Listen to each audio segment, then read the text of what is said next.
Welcome back to the channel. This is AZ Jason, and I want to take a few minutes and walk through my paths on our map 7 AQ. This is a team in front of you that I'll be taking with me. I have specific nodes that I've got to address. The first is Caltrops, which is basically if you dex or dash back, you'll bleed. So you need some sort of bleed immune champ. In section 2, I have a path, number 10, that's biohazard and size matters combinations. So biohazard can be poison or bleed, and then size matters means an extra large champ like Warlock can fight normally. Smaller champs can only really avoid glancing in situations when they do like a heavy or a intercept. So that would, Corvus does work, but then it makes it a little more difficult than like a Warlock. And there's an AntMan on that path, so the glancing is a factor. And then lastly, clapback is similar to biohazard. However, if the champ applies an incinerate, that will clap back onto you. So you need an incinerate immune champ. If it's bleed, same thing. If it's poison, same thing. So based on my path assignments in map 7 and the health pools, you really have to bring champs that are going to work. If you don't, you'll get wrecked, and this is not a happy place. So I'm going to take a minute now and actually walk through the map here. So AQ has already started. My path is going to go through AntMan Infinity War. Pretty basic fight like normal, so I'll be using that fight to get Corvus ramped up. The next one is Abomination. Now, that is Caltrops, so dashing back gives you bleed, but he also applies a poison. So you really need a double immune champ, and that's why I'll be using Warlock. And then you go again down to the Emma Frost. That could be a Corvus charge for me, but I already have 2, and one of my teammates needs a Corvus charge, so he'll take that fight. And then I'll come back for the Yondu. That is a fight that, is a tech charge. It could be for Corvus, but I've already picked that up on AntMan Infinity War. So just to play it safe and keep Corvus healthy, I'm actually going to be using Cosmic Ghost Rider just for some really cool gameplay that you'll be able to see, and the fact that he's bleed and incinerate immune. So bleed immune on the Caltrops won't hurt me at all. And then you kind of go diagonally to this little port, which you'll see here momentarily. And you go up to the first mini boss. We're going to skip that and go right to my section 2 path on the far outside here through Morningstar. Morningstar applies a bleed, and you also have a biohazard here. So for me, I think the safe fight is going to be using Warlock. AntMan, I'll be using Warlock as well, and same with that Green Goblin. And in section 3, this is a clapback node. So I think I've used both. I use Cosmic Ghost Rider for both the Yondu fight and the Sakurai fight. Yondu I have a lot of options for, but my only incinerate immune champ is going to be Cosmic Ghost Rider, and that's really one of the reasons I brought him. One, for cool gameplay to kind of show you guys, and then secondly, I could get incinerated, and that would melt Corvus and Warlock, and we kind of don't want that. So with our path, I share it with another teammate. I go through Yondu, I do Massacre or Massacre. We jump all the way over to the far end. I'll take Domino with, I believe, Corvus or Warlock. And then the node with Phoenix is actually his node, so he'll take that one. All right, so that was the background, and the whole point of this video is to actually show folks that are considering Map 7, like what needs to happen to kind of prepare for it. The gameplay here is going to be your typical AntMan Infinity War. Really nothing special with this fight. I'm just going to be, blocking and first in heavy, and then countering by dashing back twice and countering with my heavy. That's probably the safest way with AntMan Infinity War. But again, going back to the point of this video, even as Alliance, we run one map 7 for one battle group. The other 2 battle groups are still on map 6. That's totally fine. It works for us. But progression-wise, as rosters get stronger, folks get better skills and get comfortable, they too will probably have a progression in map 7. So long-term, we're still trying to figure it out, but we've got one map 7, and actually our very first time we cleared 100%. We were prepared to really struggle, and we just didn't. So I think there's a lot of apprehension about trying it I think it's actually easier. You've got really talented teammates allocated to map 7, and you just bring the right champs. There's really no reason why, a strong battle group can't pull it off. There's a lot of coordination that's required to make it happen, but we've been really successful. All right, so this next fight is Abomination. Again, Caltrops, you dash back, you bleed. Really, any of these champs are fine, but there's no benefit to using Corvus because I can't get a charge. Cosmic Ghost Rider, I kind of want to save for that Sakurai fight in Section 3.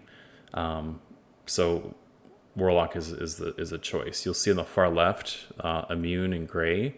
That just means that poisons are attempting to be applied, and they're not because I'm poison and bleed immune, whether I'm dashing back or it's a poison that's being applied. So pretty good fight. I'd prefer to avoid his SP1, so I kind of hit into his block and try to induce that. He'll do a little headbutt thing here shortly. You dex and you punish it. And with Warlock, I am, in fact, on all these, whenever I'm in Corvus, I have Suicides on, and it also really ramps up Warlock. I just really try and do basic attacks and heavies, and then when I have an opportunity here in a second, I'll be finishing with an SP2, and pretty massive damage, and if you finish the fight with a special, there is no recoil damage. So it works out really nice. So 2 fights in, basically full health. I'm advancing now to them of Frost. It's still Link, so I'm going to wait for a teammate to clear that. But actually, one of my other teammates takes her down for one of his Corvus charges. So here's a cool opportunity. It's going to be a really clean fight with Cosmic Ghost Rider. It's a 565. I do not have him leveled up because he's not awakened, so still does a ton of damage. The awakened ability gives him another judgment. Instead of 5, you can go to 6. Kind of a nice to have, but as you'll see, you're going to get some really crazy damage off this SP2. From 55% down to 12%. And then he's almost at SP3. I thought about trying to bait it out, but I decided to just go for it. And one more hit, I think it was 17,000, and took him out. So hopefully you enjoyed that fight. Okay, so we are now into Section 2. This is the Biohazard and Size Matters nodes. With Biohazard, you could be poisoned or bled, so I'm using my double immune 6-star rank 3 Warlock. Fight's going really, really well. I could use Corvus and just kind of play it safe and not hit a block to create poison. I just didn't feel it was a necessary risk, so went in with Warlock, finished with SP2, and pretty monster damage.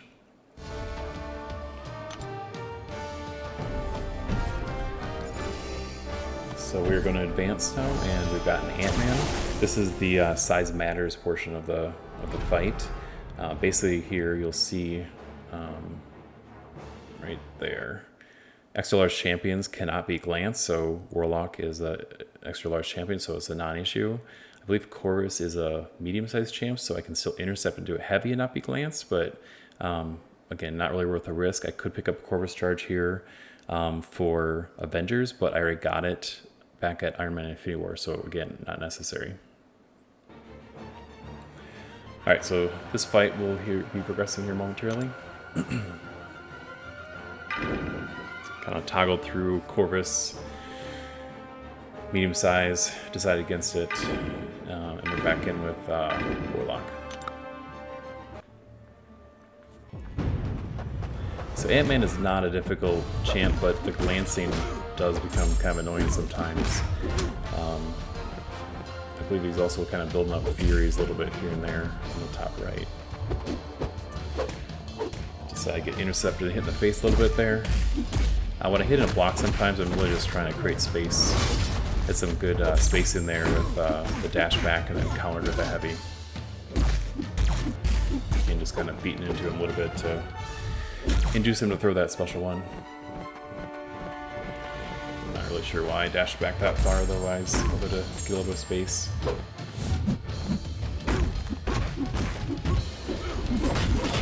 I made a mistake here. He was over 50% complete or health, and I decided to go for an SP2, down to 7% and threw him an SP3. Absolutely should not have done that. Thankfully it didn't hit too hard. I do have potential for the adrenaline healing.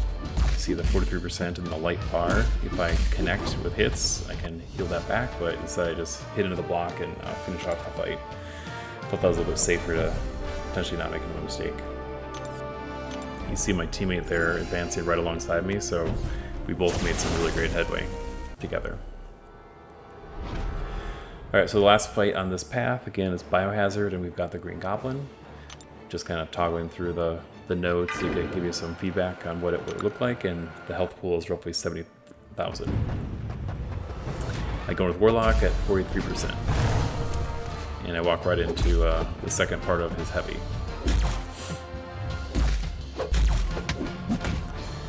Took another combo down to 26%, but you just gotta stay cool and kind of get after it.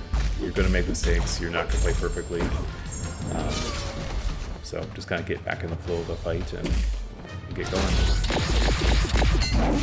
This special is really hard to avoid, so I tend to take that in the block, and I really didn't lose much health at all. I dex on the last sort of smart bomb that he throws.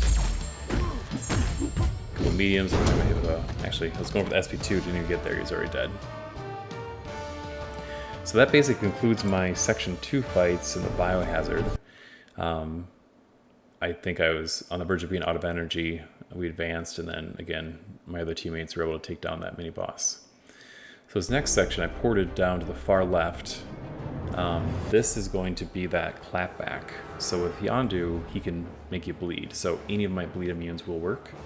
Corvus would work, Warlock would work, but I believe I want to kind of showcase again Cosmic Ghost Rider.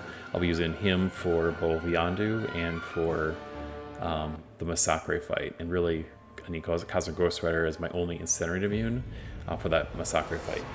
But we'll get some more gameplay in here, and it's a decent fight. It wasn't nearly as clean as that first Yondu in Section 1, but still fun to watch him and see what he does. I'd also want to note that I'm in the first section of first portion of Section 3, the left side. This is about 10 o'clock at night, so as a battle group, sometimes we'll struggle to even finish AQ like the next morning.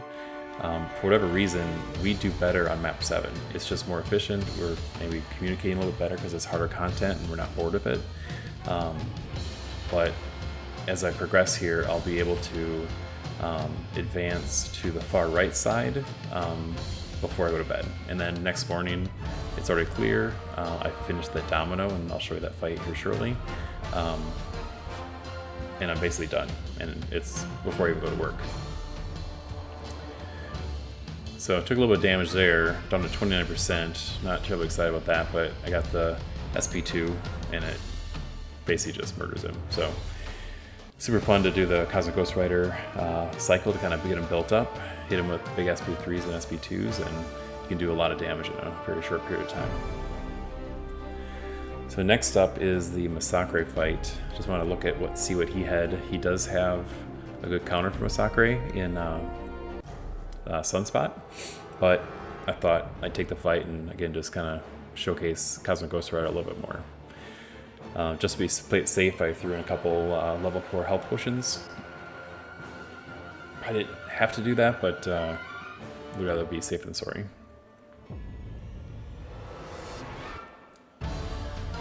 So right out of the gate, took some sort of initial hits down to 67%. Sakurai's not a difficult champ, but he does have some quirky, multiple sort of bat swinging that can kind of mess you up. So down to 37%, and figure I better get in the game or this would not be a very good video. I'm going to try and bait out this SP2 quick before I hit him with SP3. Bait the first part, and then the projectile, a couple hits, and then into the damage portion. I could have and should have maybe hit him with the heavy, and then went right into the SP3, but just the AI sometimes is quirky, and I just didn't want a chance getting hit in the face again. So we did the SP3, kind of blocking, and now we're going to try and do a medium and light heavy ending combo, but he's already dropping pretty fast with the Fury up, so I think it was 70-100 medium, and he's dead. So that was that portion. Later that evening, I just advanced to the right side This video kind of shows, I guess, the little red arrows like what I did, but I did that the prior evening. This is first thing in the morning. Actually, 14 hours left. You know what? This is actually still in the evening. I'm actually finishing up this last fight, I believe, on Domino before I go to bed. So we start AQ at 1 o'clock Western time zone, and I'm finishing by 10:30, 11 o'clock at night. So pretty cool. Again, pretty efficient. Map 7, we kind of know our roles and do our job, and just like to kick ass. So, all right, this is the last fight of the video. This is a typical Domino fight. It is clapback, but again, she can, with her specials, lead. But I've got 2 charges on Corvus. I'm pretty confident fighting her, block, counter. She's dead. All right, so the next morning, I see that the 2 sort of mini bosses around Apocalypse are open. I've got 3 charges on Corvus. I've got Cosmic Ghost Rider, and this particular node minimizes damage except for specific classes, and Cosmic is one of them. I have a class disadvantage here, and I've got, I think, 7,000 health against Dr. Voodoo with several 100,000, but it's Dr. Voodoo. So I figured, what the heck, I'd just see what I could do, and if I die, I've got backup behind me, but thought it would be kind of neat to kind of show a longer cycle with Cosmic Ghost Rider. One thing I did want to note, though, I had to place my lines toward defense the night before, so I went ahead and actually dropped suicides. So every other fight you've seen on this entire video is with suicides. This is without suicides, and I have 8 mastery points just sort of sitting there waiting. I wanted to see what my opponents were on my path and alliance were before I decided what to do, and I need to finish AQ. So this is without 8 mastery points and without suicide masteries. So the damage is minimized, but you're still going to see some pretty good gameplay here. And I'll tell you the verdict here, but I'll ultimately do finish off Voodoo with Cosmic Ghost Rider, even with the low health. So I hit that heavy, and I'm about to go into the SB2. Just pretty good damage. The first 2 hits didn't crit, but then you see multiple 20,000 hits at a time. I'm now down to 7% against 43%, so you're just going to kind of buckle down. And again, I've got that yellow, or sorry, not yellow, but orange Fury up on the top left there. I'm down at 2%, and decided not to take blocked hits if I can help it, and just try and counter and bait out those specials, and then try and abuse him. Do that. He does have really good block proficiency too. And again, with no suicides on, I can do as many specials as I want with no recall damage. So there's a trade-off. You do suicides and do the big yellow numbers and big damage, or you kind of play it safer, do a bunch of specials, and it just takes longer because the damage isn't quite there. So 2% versus 20%, still kind of hanging in there. Got a heavy in there. I believe that gives me a precision. That was that yellow icon on the top left. Baited out another special. Get 2% versus 17%. I was trying to work my way up. I did the light ending combo to get me the power. Went to another SP3, still at 14%, so the damage just isn't really there without the suicides and without all my masters in play, but I thought it'd be fun and to see if we take it down. So Cosmic Ghost Rider doing his awesome special 3 with an evil laugh. He's down to 10%. Paid out another SP1, and now again I've got the Fury up, so he's definitely hitting harder. That's the key to maintain there, get those Furies and do some damage when it's happening. And he's dead. So this concludes the Alliance Quest Map 7 exploration. This was day 1.